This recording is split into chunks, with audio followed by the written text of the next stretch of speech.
السلام علیکم ورحمت الله وبرکاته. دوستانو په دغه ویډیو کې به تاسو ته په موبایل کې یو ډېر خوندور سټینګ دروښیم چې د دغه سټینګ په زړه سره به تاسو وکولی شئ چې خپل ملګري خطا باسئ. یعنې که چیرې تاسو دغه سټینګ د خپل ملګري په موبایل کې وکړئ نو د دې د موبایل ټچ سکرین به خراب شي. تاسو سمپله دغه سټینګ د دې په موبایل کې وکړئ. کله چې تاسو دغه سټینګ د دې په موبایل کې وکړئ نو د دې موبایل در واخلئ، د دې له مخه د دې موبایل څوکه داسې وغورځوئ. کله چې بیرته دوی خپل موبایل ور واخلي نو د دې د موبایل ټچ سکرین چې ده هغه به دغه رقم رنګه رنګه کېږي، د دې د موبایل ټچ سکرین به سم کار نه کوي. نو بیا که دوی خپل موبایل بند کړي، ریسټارټ یې کړي، بیټرۍ ځینې وکاږي، هر چم چې دوی په خپل موبایل کې وکړي نو د دې د موبایل ټچ سکرین چې ده هغه به خراب وي، دغه رقم رنګه رنګه به کېږي. نو دوستانو ټچ سکرین به خراب شوی نه وي، هغه به موږ یو سټینګ کړی وي، د دغه سټینګ په ذریعه سره به موږ د دې د موبایل ټچ سکرین دغه رقم کړی وي. دوستانو دغه سټینګ په هر موبایل کې له ځانه شته، د دغه سټینګ لپاره د هیڅ اپلیکیشن هم ډاونلوډېدو ضرورت نشته. نو ویډیو تر اخره پورې وګورئ او ویډیو له خپل دوستانو سره خامخا شیر کړئ او د داسې نورو ښایسته ښایسته ویډیوګانو لپاره زموږ چینل سبسکرایب کړئ، ځکه موږ هره ورځ دغه رقم ښایسته ښایسته ویډیوګانې په خپل چینل کې اپلوډ کوو.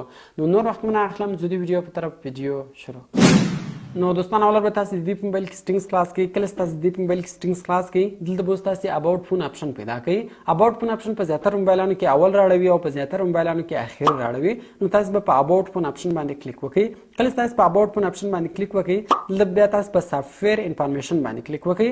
کله چې تاسو په سافټویر انفارمیشن باندې کلیک وکړئ لږ ور دوستان موږ سره اپشن دی د بل نمبر په نامه باندې، په دغه بل نمبر باندې به تاسو 15 وارې کلیک وکړئ. کله چې تاسو 15 وارې دا رقم زر کلیک وکړئ نو بیا له تاسو د موبایل کوډ غواړي، سمپل به تاسو د خپل موبایل کوډ ورکړئ. نو ستاسو په موبایل کې به ګوروئ ډیولپر موډ هیز بین انیبلډ، ستاسو په موبایل کې به د ډیولپر موډ چې د هغه به خلاص شي، د ډیولپر موډ اپشن چې د هغه به خلاص شي. نو اوس بیرته شاته راځو، ګورئ دلته اوس موږ سره یو اپشن اضافه شوی ده، تر اباوټ فون را لاندې د ډیولپر اپشنز په نامه یو اپشن اضافه شوی ده. نو په دغه ډیولپر اپشنز باندې به تاسو کلیک وکړئ. کله چې تاسو په ډیولپر اپشنز باندې کلیک وکړئ دلته به تاسو د شو سرفیس اپډیټس په نامه یو اپشن پیدا کړئ. شو سرفیس اپډیټس، ګور دغه اپشن ده شو سرفیس اپډیټس، دغه اپشن به سمپل تاسو د دې په موبایل کې آن کړئ. کله چې تاسو دغه سټینګ د دې په موبایل کې آن کړئ اوس کله ګور تاسو د دې موبایل ټچ سکرین ته ګوته وړئ د هغه به دا رقم رنګ بدلېږي. نو سمپل تاسو د دې موبایل در واخلئ او د دې موبایل څوکه د دې له مخه وغورځوئ. کله چې بیا د موبایل ور واخلئ ټچ ته ګوته ورلئ نو ټچ به دغه رقم خراب دي ته راړوي. ټچ به خراب نه وي خو موږ به دغه سټینګ کړی وي. اوس که د خپل موبایل بند کړي، ریسټارټ یې کړي، بیټرۍ ځینې وکاږي، هر چمپه وکړي نو د دې موبایل به دغه رقم خراب وي، ټچ سکرین به خراب وي. دغه رقم دوستانو کوم چیرې بیرته بندوئ سمپل تاسو سټینګز ته ولاړ شئ، ډیولپر اپشنز ته راسئ، بیرته هغه شو سرفیس اپډیټس اپشن بند کړئ.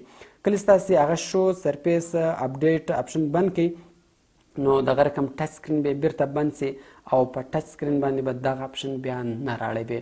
نو دوستانو ډېر خوندور سټینګ ده، د دغه سټینګ په ذریعه سره تاسو خپل ملګري خطا ایستلی شئ او دغه رقم کې له خپل ملګري سره کولی شئ. نو کوم چیرې ویډیو خوښ شوی ویډیو در سره لایک کړئ، له خپل دوستانو سره خامخا شیر کړئ او د داسې نورو ښایسته ښایسته ویډیوګانو لپاره زموږ چینل سبسکرایب کړئ، ځکه موږ هر ورځ دغه رقم ښایسته ښایسته ویډیوګانې په خپل چینل کې اپلوډ کوو.